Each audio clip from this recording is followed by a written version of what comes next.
3. అందరికీ నమస్కారం. నేను Swaroopa Potlapalli. Welcome to I dream. భార్యాభర్తలు బండికి 2 చక్రాల్లాంటి వాళ్ళు. ఇద్దరూ కలిసి నడిస్తే జీవితం సాఫీగా సాగుతుంది. అర్ధాంతరంగా ఒకరు వెళ్ళిపోతే మరొకరు శూన్యంగా మిగిలిపోతారు. ఎంతో ప్రాణంగా ప్రేమించి పెళ్లి చేసుకున్న ఉద్యమ గాయకుడు, ఉద్యమకారుడు, అలాగే తెలంగాణ రాష్ట్ర గిడ్డంగుల శాఖ కార్పొరేషన్ చైర్మన్ సాయిచంద్ అర్ధంతరంగా అనంత లోకాలకు వెళ్లిపోవడంతో ఒంటరిగా మిగిలిపోయారు రజనీ సాయిచంద్ గారు. వస్తున్న కన్నీళ్లను దిగమింగి ఆవేదనను అణిచిపెట్టి ఆమె ఇప్పుడు కొత్త ప్రయాణాన్ని మొదలుపెట్టారు. డాన్సర్గా మళ్లీ తన పాత జీవితంలోకి వెళ్లిపోయి ఎంతోమంది పిల్లలకు క్లాసెస్ చెబుతున్నారు. అసలు ఒంటరిగా మహిళ ఎలా సమాజాన్ని ఎదుర్కోవాలి, పిల్లలను ఎలా పెంచాలి, ఆమె ఆదాయ వనరు ఆర్థికంగా ఎలా నిలబడాలి, ఇలా అనేక విషయాల మీద ఈరోజు మనతో రజనీ సాయిచంద్ గారు మాట్లాడబోతున్నారు. ఆవిడ ప్రస్తుతం నాతో పాటు ఉన్నారు. హలో రజనీ గారు. హలో అండి. ఎలా ఉన్నారండి? పర్లేదండి.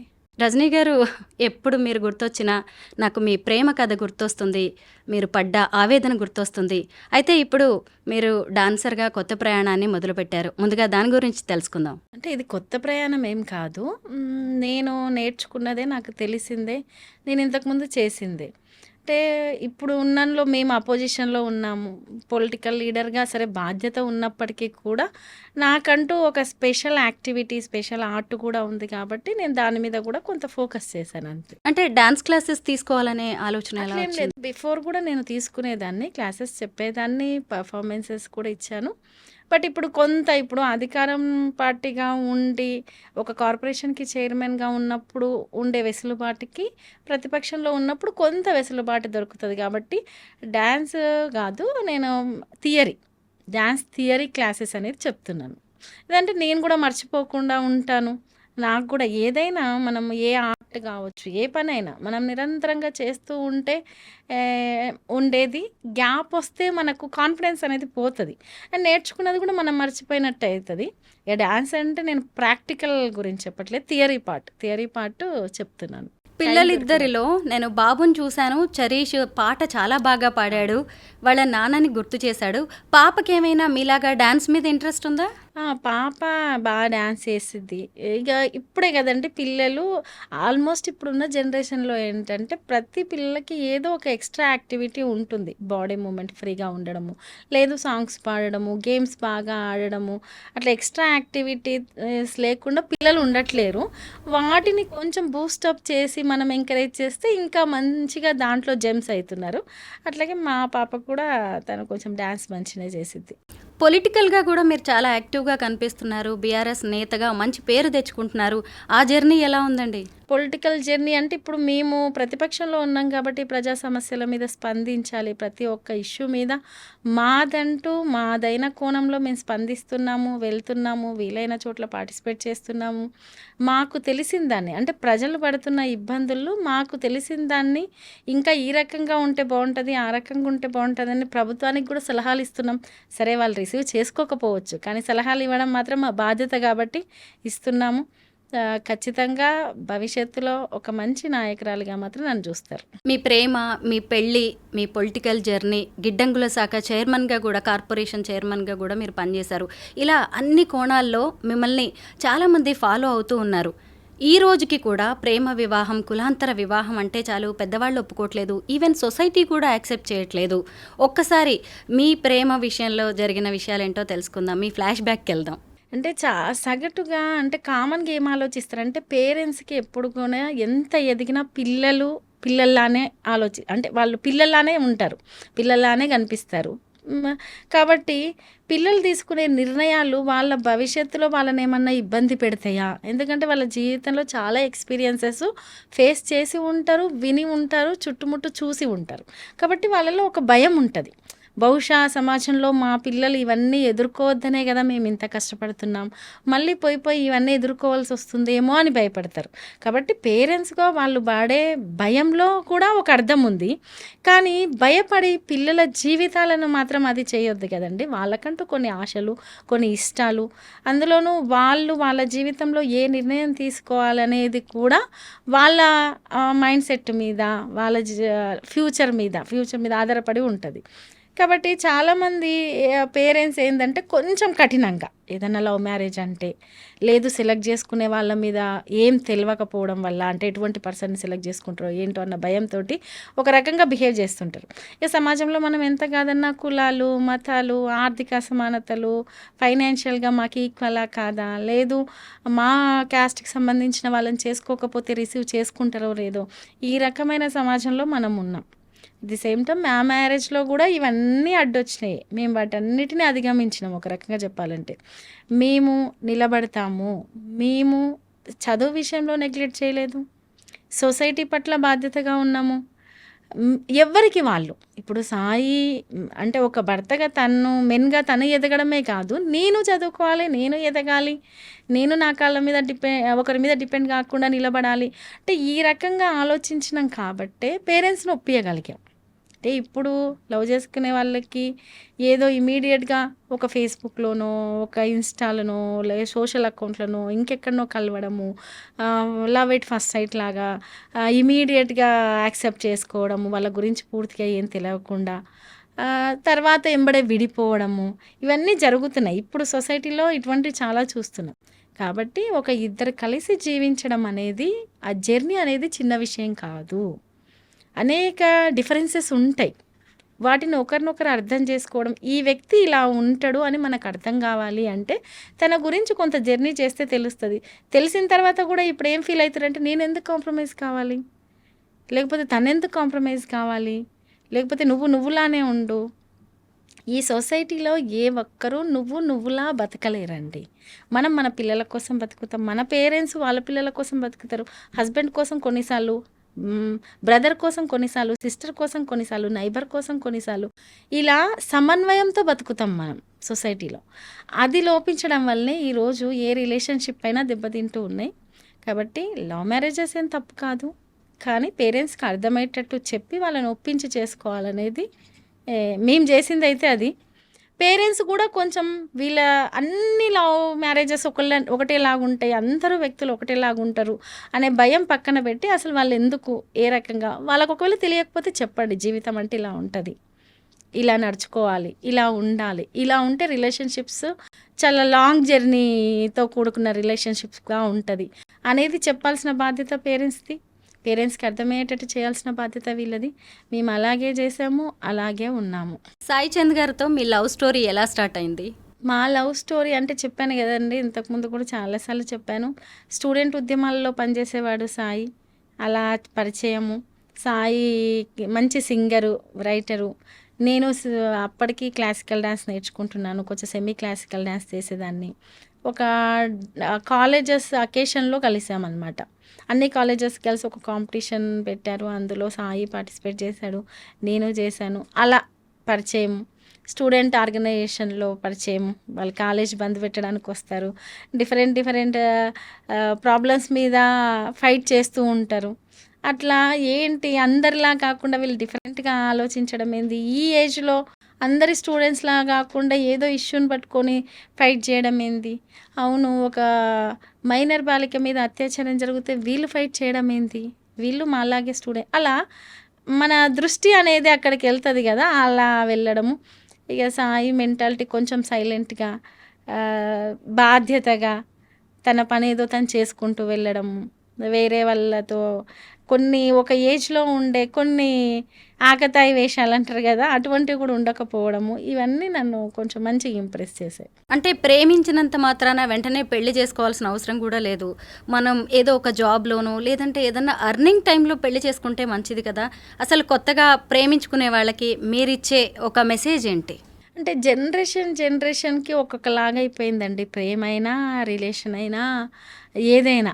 ఒక జనరేషన్‌లో ఒకలాగుండే, మా జనరేషన్‌కొచ్చేసరికి ఇప్పుడు జనరేషన్‌లోకొచ్చేసరికి ఒకలాగుంది.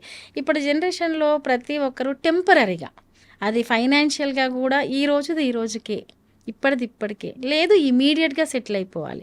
లవ్ అయినా ఇమ్మీడియేట్‌గానే, కలిసి బతికినా ఇమ్మీడియేట్‌గానే, ఏదైనా గొడవొస్తే ఇమ్మీడియేట్‌గానే తేల్చేసుకోవాలి. ఇలా ఉంది. మా జనరేషను, బిఫోర్ జనరేషన్ అయినా అలా లేదు. ఏదైనా ఉంటే ఒకరినొకరు అర్థం చేసుకోవడము, తర్వాత స్టేబుల్‌గా ఉండడము, తర్వాత మనీ ఎర్న్ చేయడంలో కూడా ఒకరికొకరు కోఆపరేట్ చేయడము. సరే, ఒకప్పటి జనరేషన్‌లో ఉమెన్ ఎర్న్ చేయడం అనేది చాలా తక్కువ. ఇప్పుడు ఆల్మోస్ట్ చాలామంది ఉమెన్ బయటకొస్తున్నారు. ఏదో ఒక ఫీల్డ్‌లో వర్క్ చేస్తున్నారు. అక్కడ కూడా కొంత ఏంటంటే సమాజంలో జెండర్ మధ్యలో వచ్చిన ఈక్వాలిటీని కూడా కొన్నిసార్లు జీర్ణించుకోలేక కూడా గొడవలయ్యే సందర్భాన్ని చూస్తున్నాం. కాబట్టి చదువుకోవడము, ఫైనాన్షియల్‌గా ఒకరి మీద డిపెండ్ కాకపోవడం అనేది మనిషిగా ఉండే హక్కు. అది ఉమెన్‌కుంటది, మెన్‌కుంటది. వీళ్ళకే ఉంటది, ఈ జెండర్‌కే ఉంటదనేం లేదు. కాబట్టి ఖచ్చితంగా ప్రతి ఒక్కరం వాళ్ళ కాళ్ళ మీద వాళ్ళు నిలబడ్డ తర్వాతనే లైఫ్ జర్నీ స్టార్ట్ చేయాలి. మీరు కూడా అంటే ఎవరికైనా సరే పెళ్లి చేసుకున్నప్పుడు ఒక రకంగా ఉంటుంది, ప్రేమించేటప్పుడు జీవితం ఒక రకంగా ఉంటుంది. మీరు ఎప్పుడైనా ఏదైనా ఫేస్ చేశారా పెళ్లి చేసుకున్న తర్వాత? అంటే సొసైటీ నుంచి కావచ్చు, లేదంటే మీ ఇద్దరి మధ్య ఏదైనా అండర్స్టాండింగ్లో లోపాలు రావడం కానీ అలాంటివి ఏదైనా ఇష్యూస్? అంటే సహజమండి. ఎవరమైనా ఇప్పుడు ఏం జరగలేదండి. మేమంతా చాలా సాఫీగా ఉన్నాము. చిన్న డిస్టర్బెన్స్ కూడా లేదు. చిన్న గొడవ కూడా లేదు. చిన్న అలక కూడా లేదు అంటే అది రిలేషన్‌షిప్పే కాదు. అవి సహజంగా జరుగుతుంటాయి. దాన్ని సర్దుబాటు చేసుకుంటూ పోవడమే గదండీ లైఫు. ఒకటి. రెండవది, ఇప్పుడు మా ఇద్దరి మధ్య డిస్టర్బెన్సెస్ అంటే చిన్న చిన్నయి. ఏదన్నా ఉంటే, మనకు నచ్చినది ఏదన్నా ఉంటే అవతల వాళ్ళకి నచ్చకపోతే, అదెందుకిట్లా, ఇదెందుకిట్లా అట్లా చిన్న చిన్నగున్నప్పుడు, ఇప్పుడు మనకి ఇష్టమైన వాళ్ళు చేసేది కూడా మనకు నచ్చాలనేం లేదు. కొన్నిసార్లు అది వాళ్ళకిష్టమై ఉండొచ్చు, మనకిష్టం కాకపోయి ఉండొచ్చు. బట్ అది వాళ్ళ ఇష్టం గదా అని చెప్పి మనం అగ్రీ అయితాం. ఏ అట్లా వచ్చిన చిన్న చిన్న డిస్టర్బెన్సెస్ తప్ప, పెద్దగా మేము భారీ ఎత్తున గొడవ పడే డిస్టర్బెన్సెస్ అయితే ఏం రాలేదు. కాకపోతే మనము యాజ్ ఏ హ్యూమన్ సైకాలజీ ప్రకారం ఏందంటే, ఈ రోజు ఉన్నట్టే ప్రతి డే ఉంటది అనేది ఉండదండి. ఎప్పుడైనా. అది కెరీర్‌లో అయినా సరే, లవ్‌లో అయినా సరే, ఈవెన్ మనం కిడ్స్‌నైనా చిన్నప్పుడు ఎట్లా చూస్తాం, కొంచెం పెద్దగయినంక ఎట్లా వదిలేస్తాం. అలాగే లవ్‌లో గావచ్చు, మ్యారేజ్ అయిన కొత్తలో గావచ్చు, అప్పుడు ఇచ్చిన టైమే ఎప్పుడు ఇయ్యాలి, అప్పుడు లవ్‌ని ఎక్స్‌ప్రెస్ చేసినట్టే ఎప్పుడు ఎక్స్‌ప్రెస్ చేయాలి అంటే అట్లా ఉండదు గదా! లైఫ్ అన్నప్పుడు అది బాధ్యతతో కూడుకున్నది. చాలా బాధ్యతలుంటాయి ఎవరికైనా. ఉమెన్‌కైనా ఉంటాయి, మెన్‌కైనా ఉంటాయి. ఇక్కడ ఈమె పనులలో ఈమెకి తీరిక ఉండకపోవచ్చు. మెన్‌కి కూడా ఇప్పుడున్న కాంపిటీషన్ సొసైటీలో తీరిక ఉండకపోవచ్చు. మన పట్ల ప్రేమ ఎంత ఎక్స్‌ప్రెస్ చేస్తుర్రు ఏంది అని గాదు. ఉందా లేదా అనేది మనకు తెలిస్తే చాలు గదా! సో, ఆ ఎక్స్‌ప్రెషన్‌లో లోపాల వల్లనే ఇప్పుడు జనరేషన్‌కి గొడవలయితున్నాయేమో! మాకైతే చాలా తక్కువే పెద్ద డిస్టర్బెన్సెస్ ఏమి ఉండకపోయేది. Love and inter caste marriage చేసుకునేవాళ్ళు అటువైపు మన పేరెంట్స్ గురించి ఆలోచించాలి, పుట్టబోయే పిల్లల గురించి, నెక్స్ట్ జనరేషన్ గురించి కూడా ఆలోచించాలి. మీరు ఎప్పుడైనా మీ పిల్లల విషయంలో సొసైటీ నుంచి ఏదైనా వివక్షను ఎదుర్కోవడం కానీ, మన మన చుట్టాల దగ్గర నుంచి, మన బంధువుల్లో, లేదు అంటే ఆ పిల్లలకి కాస్ట్ దగ్గరకు వచ్చేసరికి ఎవరికైనా అది చాలా ఇంపార్టెంట్ అండి. ఆ విషయంలో మీరు ఎలాంటి నిర్ణయాలు తీసుకున్నారు? ఒకటి, మ్యారేజ్‌కి ముందు సొసైటీలో క్యాస్టిజం అనేది ఇంతుందా అనేది నాకు తెలీదండి. ఉన్నది చెప్తున్నాను. మ్యారేజ్ తర్వాతనే నేను ఫేస్ చేశాను. అయితే దాన్ని మా వే ఆఫ్ లైఫ్ స్టైల్ కావచ్చు, థింకింగ్ కావచ్చు, మేము ఒక రూట్ అంటే మేము నిలబడే అది ఉంటది కదా! దానితో అధిగమించినాం ఎంతో కొంత. సొసైటీలో సహజంగా ఇంటర్ కాస్ట్ మ్యారేజ్ చేసుకునే ప్రతి ఒక్కరిని ముందల అనకపోయినా వెనకాల ఏదో ఒక మాట ఇప్పటికీ అంటూనే ఉంటారు, అంటారు. అనరని మాత్రం నేను అనుకోను. రేపు కూడా, ఫ్యూచర్‌లో కూడా, నెక్స్ట్ జనరేషన్‌లో కూడా. అయితే ఆ టైంలో మనకి ఒక్కొక్క ఏజ్ గ్రూప్‌లో మనకు ఒక్కొక్క దాని మీదనే నాలెడ్జ్ ఉంటది. అది దాటిన తర్వాత ఇప్పుడు ఫ్యామిలీ లైఫ్, పిల్లల మీద మనం మ్యారేజ్ చేసుకుందాం అన్నప్పుడు పిల్లల వరకు ఆలోచించేంత నాలెడ్జ్ ఏడుంటదండి? మన ఇద్దరి గురించే ఆలోచిస్తాం. అప్పుడు ఇది పిల్లల మీద పడుతుందా, లేదు పిల్లల భవిష్యత్తుకి ఏమన్నా ప్రాబ్లం అవుతుందా, మన పిల్లల్ని ఎట్లా చూస్తారు, లేదు మనల్ని ఎట్లా చూస్తారు అనే ఆలోచనలు ఉండవు. ఎందుకంటే అప్పుడు వ్యక్తులుగా మన మనస్తత్వం ఏంది, మనం ఒకరికొకరికి నచ్చినమా, మన లైఫ్ జర్నీ బాగుంటుందా అనేది ఆలోచించుకుంటాం. కానీ జర్నీ చేసే క్రమంలో ఖచ్చితంగా డిఫరెంట్ మైండ్ సెట్తో కూడిన పీపుల్తో కలిసి ప్రయాణం చేయాల్సి ఉంటుంది లైఫ్లో. దాంట్లో ఖచ్చితంగా ఒకరు డిఫరెంట్గా చూస్తారు. అది పిల్లల మీద కూడా కొంత ప్రభావం ఉంటుంది, మన కెరీర్ మీద ప్రభావం ఉంటుంది. బట్ అలా చూసే వాళ్ళనే మీరు డిఫరెంట్గా చూడండి. మేమైతే అలాగే చూసాం. అలా చూసే వాళ్ళే సొసైటీలో ఒక మెంటల్లీ డిజార్డర్ని ఎలా చూస్తారో వాళ్ళని అలా చూసాం మేమైతే. అంటే మేము చాలా మెచ్యూర్డ్ సొసైటీని కోరుకున్నాం, ఈక్వాలిటీ సొసైటీని కోరుకున్నాం. రేపు నెక్స్ట్ జనరేషన్ కూడా ఈక్వల్గా ఉంటే, అందరూ ఎదిగితే, అందరూ ఈక్వల్గా ఉంటే, gender equality, caste equality, financial equality, ఇటువంటి ఈక్వాలిటీ సొసైటీని కోరుకున్నప్పుడు వాళ్ళు మెంటల్లీ డిజార్డర్స్ లెక్కనే. మేము అలా ఫిక్స్ అయినాం కాబట్టి మేము కొంత మానసికంగా ప్రశాంతంగా ఉండగలిగినాం. కొందరు సైకలాజికల్గా చాలా వీక్ అవుతారు, ఒక కామెంట్ని భరించలేరు, ఏదన్నా వెనకాల అంటుంటే పిల్లల్ని ఏమన్నా తట్టుకోలేరు, కెరీర్లో కూడా చాలా ఎదుర్కొంటుంటారు. కాబట్టి సొసైటీలో ఎదుర్కోరు, చాలా అద్భుతంగా ఉంది సొసైటీ, ఏం కాదు మీరు ఇలాగే చేసుకొని ముందరికి వెళ్ళండి, మీరు మార్పును కోరుకుంటున్నారు, మీరు బెటర్ సొసైటీని కోరుకుంటున్నారు, బెటర్ థింకింగ్లో ఉన్నారు. బట్ సొసైటీ మొత్తం అట్లేం లేదు, డిఫరెంట్ మైండ్ సెట్తో కూడిన వ్యక్తులు ఉన్నారు. మిమ్మల్ని ఖచ్చితంగా టార్గెట్ కూడా చేస్తారు, దానికి మీరు సిద్ధం కావాలి అంతే.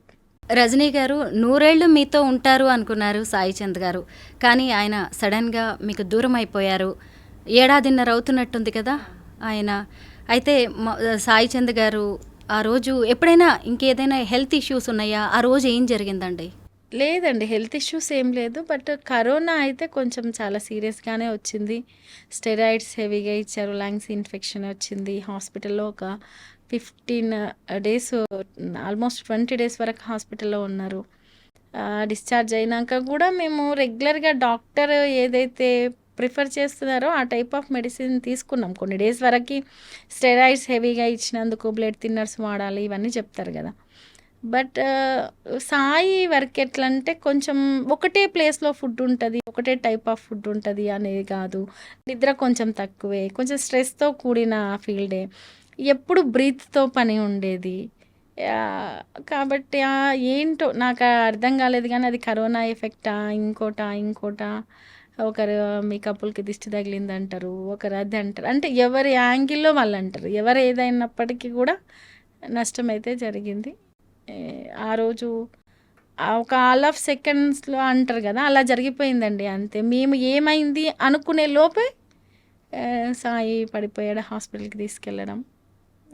తర్వాత విషయం నాకు చెప్పకుండా కొద్దిసేపటి వరకు చెప్పడం. నేను మాత్రం ఏదైనా ఫుడ్ అటు ఇటే కళ్ళు తిరిగి పడిపోయిందా అట్లా, అంటే అట్లెట్లా కళ్ళ ముందర ఇలా పడిపోవడము అనే ఒక షాక్లో ఉన్నాను. ఆ రోజు మీరు ఏడ్చిన ఏడుపుని నేను ఎప్పటికీ మర్చిపోలేను. నేను వీడియోస్లో అలాగే చూశాను. ఒక రకంగా మీరు కుప్ప కూలిపోయారు, అసలు ఇంకా జీవితమే లేదు అన్న స్థితిలో మళ్ళీ మీరు ఎలా నిలబడగలిగారు? నిజంగా చెప్పాలంటే నేను చాలా నవ్వుకుంటూ ఉండే మెంటాలిటీ నాది. చాలా అంటే బిఫోర్ నన్ను చూడలేదు కాబట్టి నన్ను కొంచెం సీరియస్గానే చూశారు చాలామంది. కాబట్టి ఇలా ఎక్స్పెక్ట్ చేస్తారు, అంటే ఇప్పుడు ఉన్నదాన్ని సీరియస్గా ఉంటుంది అనుకుంటారు. నేను చాలా నవ్వుకుంటుండే మనస్తత్వము. లైఫ్లో బాధ అంటే ఇట్లుంటుంది, ఏడుపు అంటే ఇట్లుంటుందా, లైఫ్ అంటే ఇట్లుంటుందా అని చూపించింది నాకు కాలం. నేను ఒకటే ఫిక్స్ అయ్యాను, నేను చాలా అంటే సాయితో పాటు సాయి స్ట్రగుల్ని చూశాను. మనం అన్నీ ఒక 18 ఇయర్స్ ఏజ్ నుంచి చాలా చూసాం లైఫ్లో. ఎవరో బిల్డ్ చేసి ఇచ్చిన లైఫ్ కాదు, మనమే ఒక్కొక్కటి చాలా నిదానంగా ఓపికగా. ఎన్నో అభద్రతలు ఉంటాయి సొసైటీలో. ఒక మెన్ కూడా బయటికి అడుగుపెట్టి ఒకరి సపోర్ట్ లేకుండా కొట్లాడాలంటే చాలా భయాలు ఉంటాయి. ఎన్నోసార్లు బాధపడిన రోజులు ఉంటాయి, తినకుండా ఇబ్బంది పడ్డ రోజులు ఉంటాయి, భయపడ్డ రోజులు ఉంటాయి. ఏం వాళ్ళకు కూడా లైఫ్ కొత్తే కదా. సో వాటన్నిటినీ అధిగమించి ఒక స్టేజ్కి వచ్చి ఇంకా ఎంతో లైఫ్ చూడాల్సి ఉంది. ఒక్కసారిగా పేక ముక్కల్లాగా కుప్పకూలిపోయింది కదా. ఒక 15 రోజుల వరకు అయితే నాకు ఏం అర్థం కాలేదండి, అసలు ఏమీ అర్థం కాలేదు. ఎవరు మాట్లాడినా నాకు వినపడట్లేదు, ఏం జరిగిందో కూడా అర్థం కావట్లేదు. బట్ ఒక 15 రోజుల తర్వాత నేను ఒకటే ఫిక్స్ అయినా. ఇంకా నేను చెయ్యాల్సింది ఏదో ఉంది కాబట్టి నేను బతికున్నా. నేను అది చెయ్యాలి. సాయి స్టార్ట్ చేసిన జర్నీ మిడిల్‌లో ఆగిపోయింది. ఆ జర్నీని నేను కంటిన్యూ చేయాలి. కంటిన్యూ చెయ్యాలి అంటే ఫస్ట్ నేను నేర్చుకోవాలి. సొసైటీలో ధైర్యంగా నిలబడాలి. ఎవరేం మాట్లాడినా దాన్ని రిసీవ్ చేసుకునేయడం, అవసరమైతే తిరిగి అది ఇచ్చే తత్వం కూడా నేర్చుకోవాలి. అన్నిటికంటే ముఖ్యంగా ఏందంటే నా కాళ్ళ మీద నేను నిలబడాలి. ఇవన్నీ చేస్తేనే నేను సాయి అనుకున్నది చేయగలుగుతా అనేది ఇంక నేను మెంటల్లీ ఫిక్స్ అయిపోయినా. ఆ ఒక్క మొండితనమే నన్ను నడిపించింది. కొన్నిసార్లు ఒక పెద్ద యుద్ధంలో కూడా మొండి ధైర్యంతోటి పోతుంటారు చూడండి, వాళ్ళు విజయం సాధిస్తారు ఒక్కరున్నా. అంటే ఒక మూర్ఖుడికి మొండితనము డేంజరే. ఒక మేధావికి మొండితనం చాలా గొప్పదే. అట్లా ఒక మంచివాడికి అంటే ఒక్కొక్క లక్షణానికి మొండితనం యాడ్ అయితే ఒక్కొక్క రకమైన ఫలితం వస్తుంది అంటారు. అట్లా మొండి ధైర్యం అనేది నన్ను ముందరికి తీసుకెళ్ళింది అంతే. సాయి చంద్ గారు చనిపోయే నాటికి గిడ్డంగుల కార్పొరేషన్ చైర్మన్గా ఉన్నారు కదా, ఆ తర్వాత ఆ పోస్టు మీకు వచ్చింది. మళ్ళీ ఆ తర్వాత రాజకీయ పరిణామాలు మారిపోయాయి, మీరు దాన్ని వదిలేయాల్సి వచ్చింది. అంటే అప్పటిదాకా ఏదో ఒక ఆసరా దొరికిందిలే అనిపించింది. తీరా చూస్తే ఇటు రాష్ట్రంలో మీ బీఆర్ఎస్ పార్టీ కూడా లేకుండా పోయింది. మళ్ళీ ఆయన వెళ్ళిపోవడం మీకు ఎంత పెద్ద షాకో, ఇవన్నీ కూడా మిమ్మల్ని చాలా ఇబ్బందులకు గురి చేసే విషయాలే. వీటిని ఎలా తట్టుకున్నారు? ఒకటి సాయి ఇన్సిడెంట్ తర్వాత చాలామంది నా దగ్గరకు వచ్చి రేపు సోర్స్ ఏంది అన్నట్టు మాట్లాడుతూ ఉన్నారు. చాలామంది చుట్టాలు కావచ్చు, ఇంకొకరు. నాకేమనిపించిందంటే ఆ సందర్భంలో అసలు బతికే లేదంటే వీళ్ళు సోర్స్ గురించి ఆలోచిస్తున్నారేంది? అంటే నేనున్న సిచ్యువేషన్ వేరు, నేనున్న మైండ్ సెట్ వేరు. దాంట్లో నేను నెక్స్ట్ ఏందని ఆలోచించే పరిస్థితిలో లేను. కానీ వాళ్ళు అది కాదు కదా, వాళ్ళు లైఫ్లో కొన్ని చూసుంటారు, విన్నుంటారు. వాళ్ళు నెక్స్ట్ ఏందని ఆలోచిస్తున్నారు నా చుట్టూ ఉన్నవాళ్ళు. కానీ నేను అటువంటి పరిస్థితులు లేను. అయితే నాకు ఇక్కడ ధైర్యంగా ఎంతో కొంత రూట్ వేసింది మాత్రం సాయి చేసిన శ్రమ, బీఆర్ఎస్ పార్టీ. నిజంగా చెప్పాలంటే కేసీఆర్ గారు నాకు ఇచ్చిన ధైర్యము ఈ రోజుకి కూడా నన్ను నడిపిస్తుంది. లేదు, రాజకీయంగా నేను స్టెప్ తీసుకునేటట్టు చేసింది, ప్రతి విషయాన్ని మాట్లాడేటట్టు చేస్తుంది అంటే మాత్రం బీఆర్ఎస్ పార్టీ, కేసీఆర్ గారు, హరీష్ రావు గారు, కేటీఆర్ గారు. అయితే ప్రతి ఒక్కరి లైఫ్లో, చాలామంది ఉమెన్ లైఫ్లో ఈ రకమైన సోర్సు ధైర్యం ఉండకపోవచ్చు. కానీ నాకు ఇప్పుడు కొన ప్రాణం ఉంటే ఎక్కడో ఒక చిన్న తాడు దొరికితే మనము ఎక్కగలుగుతాం అంటారు కదా, అలా నాకు ఒక రూట్ వేసింది అనుకోండి సాయి. లేదు, వాళ్ళు అలా రిసీవ్ చేసుకున్నారు అనుకోండి, అదైతే దొరికింది. అట్లనే నేను చైర్మన్గా బాధ్యత తీసుకోవడం అంటే, నేను డే 1 నుంచి సాయి చైర్మన్గా చేసింది చూశాను, పొలిటికల్ జర్నీ చూశాను. డే 1 నుంచి జీరో నుంచి చూశాను పొలిటికల్ జర్నీ సాయి. ఎందుకంటే మూమెంట్ తర్వాతనే కదా రాజకీయంగా మలుపు తిప్పుకోవడం. అనేక విషయాలు ఇంట్లో డిస్కస్ చేయడము, చాలామంది రావడము, కలవడము. ఒక డాక్టర్ ఇంట్లో ఉంటే కొన్ని మెడిసిన్స్ గురించి వైఫ్కి తెలుస్తుంది ఆటోమేటిక్గా. ఒక టీచర్ ఇంట్లో ఉంటే ఆటోమేటిక్గా టీచర్ కొలీగ్స్ ఏర్పడిపోతారు. ఎట్ ది సేమ్ టైం ఒక పొలిటీషియన్ ఇంట్లో ఉన్నప్పుడు కూడా వాళ్ళ ఇంటి ఎన్విరాన్మెంట్ చుట్టూ కూడా ప్రజా సమస్యలు, ఏదో ఒక ఇష్యూ, ఎవరో ఒకరు రావడము, మాట్లాడడము, ఏం జరుగుతుంది, రాష్ట్ర దేశ రాజకీయాల గురించి ఖచ్చితంగా చర్చ జరుగుతుంది. ఇక ఏదైతే అది అయ్యింది. నేను ఆ రూట్లోనే వెళ్దాం అనుకున్నప్పుడు నేను అటెందుకు వెళ్ళొద్దనే ఒక మొండిగా డెసిషన్ తీసుకోవడం జరిగింది. వెళ్ళాను. ఓకే, నేను అదే నాకు బ్రతుకునిస్తుంది అని అనుకోలేదు. అసలు నేను ఊపిరి పీల్చుకోవడమే చాలా నేను ఇప్పుడు ఊపిరి పీల్చుకుంటున్నాను అనే దాంట్లోనే ఉన్నాను. ఇంకా ఆ స్టేజ్లో ఇమీడియట్గా ఆ ఊపిరి కూడా ఏదో ఒకటి అన్నట్టు ఇమీడియట్గా ప్రభుత్వం పోవడము, చైర్మన్గా తీసేయడము. నేను ఒకటి ఏమనుకున్నానంటే, ఆ పదవి పోగానే బహుశా నా కష్టమే నన్ను నిలబెట్టే విధంగా కాలం నన్ను తయారు చేస్తుందేమో, నేను నేర్చుకోవాల్సింది ఇంకేదన్నా ఉందేమో. అసలు నేను బతకని అనుకున్నాను కదా, బ్రతికిన. బయటికి అడుగు పెట్టిన అనుకున్నాను కదా, పెట్టిన. రాజకీయం అనే టఫ్ రంగాన్ని నేను లేనేమో అనుకున్నా కదా, చేసుకున్నా. యాజ్ ఎ చైర్మన్గా అదేందో కొంత కాలమే కావచ్చు కానీ తెలుసుకున్నా. నెక్స్టు నన్ను నేను రెడీ చేసుకోవడానికి కాలం నాకేదో టెస్ట్ పెడుతుంది. ఇంకా బలంగా కావాలంటే ఏమంటారు కదా, ఒక శిల్పం చాలా అద్భుతంగా తయారు కావాలంటే ఎక్కువ దెబ్బలు తినాలి అంటారు. ఉలి దెబ్బలు ఎక్కువ తినాలంటారు. బహుశా ఈ దెబ్బలన్నీ రేపు భవిష్యత్తుకు నన్ను నేను తయారు చేసుకోవడానికి కాలం తయారు చేస్తుందేమో. సాయిని మించిన దెబ్బ ఇంకొకటి ఉండదు. ఇది చాలా చిన్న దెబ్బలే. ఆ దెబ్బ నుంచే నేను మొండిగా తయారైనప్పుడు ఈ దెబ్బలు ఎంత అనుకున్నాను. అలాగే మొండిగా నిలబడ్డాను. నన్ను నేను నిలదొక్కుంటున్నాను, నిలబడుతున్నాను. అవసరమైతే నలుగురిని నిలబెడతాను కూడా. వేర్ హౌస్ కార్పొరేషన్ చైర్మన్గా మీరు అటువైపు అధికారాన్ని కోల్పోయారు. ఇంకొక వైపు చూసినప్పుడు సాయి చంద్ వంటి ఒక పెద్ద అండని కోల్పోయారు. అంటే అప్పటిదాకా మీ చుట్టూ జనం ఉండొచ్చు, మీ చుట్టూ మీరు ఒక సెలబ్రిటీలా కూడా ఉండొచ్చు వాళ్ళందరి మధ్యలో. కానీ ఇవన్నిటిని కోల్పోయిన తర్వాత మీ పరిస్థితి ఏంటి? మీ చుట్టూ ఇలాగే జనం ఉన్నారా? ఒంటరిగా మిగిలిపోయారా? ఎలా ఆ పరిస్థితులను మీరు ఎదుర్కొన్నారు? నేను ఒకటేంటంటే నిజంగానే సాయి ఉన్నప్పటికీ, అంటే ఎవరికైనా ఒక ఉమెన్కి హస్బెండ్ ఉన్నప్పటి ఎన్విరాన్మెంటు, హస్బెండ్ ఉన్నప్పుడున్న సిచ్యువేషన్స్ చుట్టూ ఉండవు, మారిపోతాయి. నేను ఒకటే ఫిక్స్ అయ్యాను. మనం సాధారణంగా ఆలోచిస్తే ఒక కుటుంబాల్లో 70 ఏళ్ళ వయసున్న మహిళకు భర్త కోల్పోయినా ఆ ఇంటి ఎన్విరాన్మెంట్ మొత్తం ఒక రకంగా అయిపోతుంది. ఆమె పోయి కొడుకుల ఇళ్ళనో ఇంకెక్కడనో ఉండి ఏదైనా చిన్న చిన్న మాటకు అప్పటి వరకు లైఫ్ను ఒక స్థాయిలో లీడ్ చేసి ఉంటుంది కదా. పిల్లలు, మన్మళ్ళు అన్ని రకాలుగా లీడ్ చేసి ఉంటుంది. లీడ్ చేసిన తను భర్త పోగానే ఎవరేమన్నా పడే పరిస్థితికి, సైలెంట్ అయ్యే పరిస్థితికి అట్లా వచ్చేసి ఉంటుంది. అది ఏజ్ గ్రూప్తో సంబంధం లేకుండా వచ్చేస్తుంది. నేను ఒకటే ఫిక్స్ అయినా, సాయి ఉంటే ఏ రకమైన ఎన్విరాన్మెంట్ ఉంటుందో, ప్రొఫెషనల్గా కావచ్చు, ఇంట్లో కావచ్చు, మా పిల్లల మైండ్ సెట్ మీద కావచ్చు, అది ఉంచాలి అని ఫిక్స్ అయినా. అది ఉండడం కోసం నేను ఏ రకంగా మూవ్ కావాలి, ఏ రకమైన వర్క్ చేయాలి, ఎట్లా కష్టపడాలి. కాబట్టి ఆ రోజు నుంచి ఈ రోజు వరకు సరే సాయి లేడు, ఒక వేదిక మీదకి వెళ్తే సాయి లేడు అనిపిస్తుంది, లేదు ఇంట్లో నలుగురం కూర్చొని తినేటప్పుడు ఇంకా రాలేదు అనేటట్లు తప్పితే ఇంటి చుట్టూ ఎన్విరాన్మెంట్ మొత్తం సాయికి తెలిసిన, పరిచయం ఉన్న సర్కిల్, లేదు పిల్లల దగ్గర ప్రతిదీ సాయి ఉన్నట్టే నేను ఉంచడానికి ట్రై చేస్తున్నాను.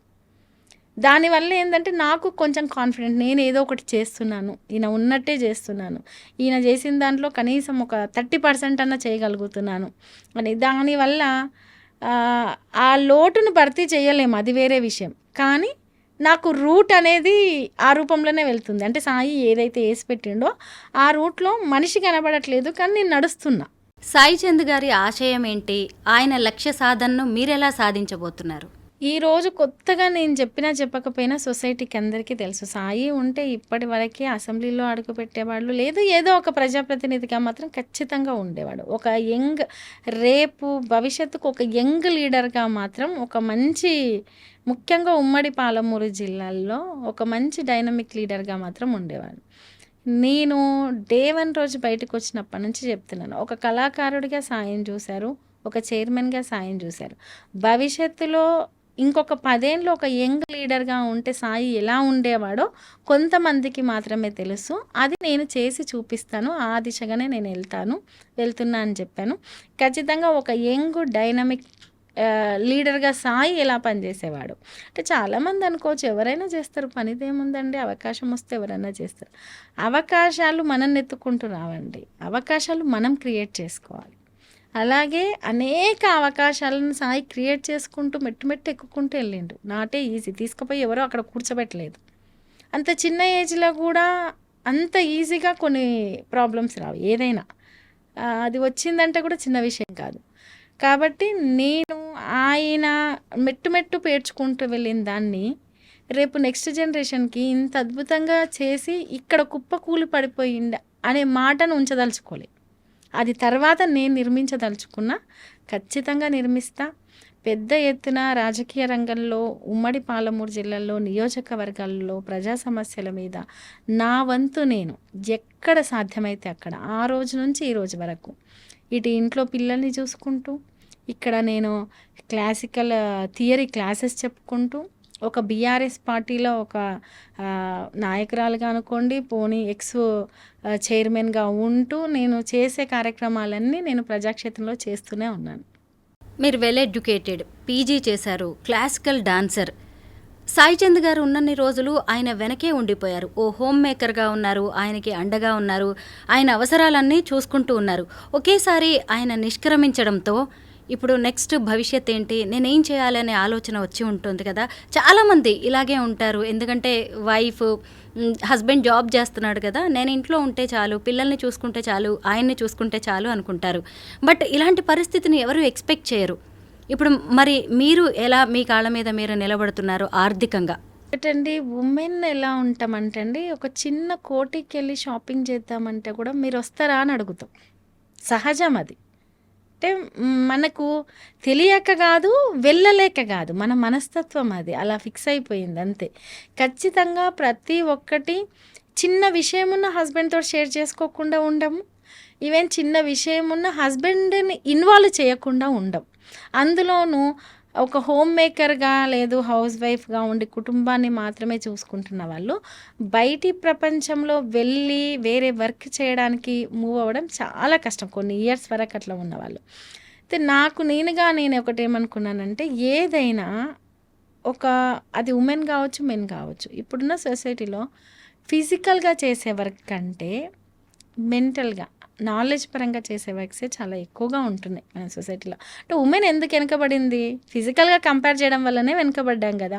కాబట్టి అన్ని రంగాల్లో ఏదో ఒక దాంట్లో, ప్రతి ఒక్క దాంట్లో వాళ్ళ మార్క్ వేసుకుంటున్నప్పుడు నేనెందుకు వెళ్ళొద్దు, నేనెందుకు చెయ్యొద్దు, ఇదెందుకు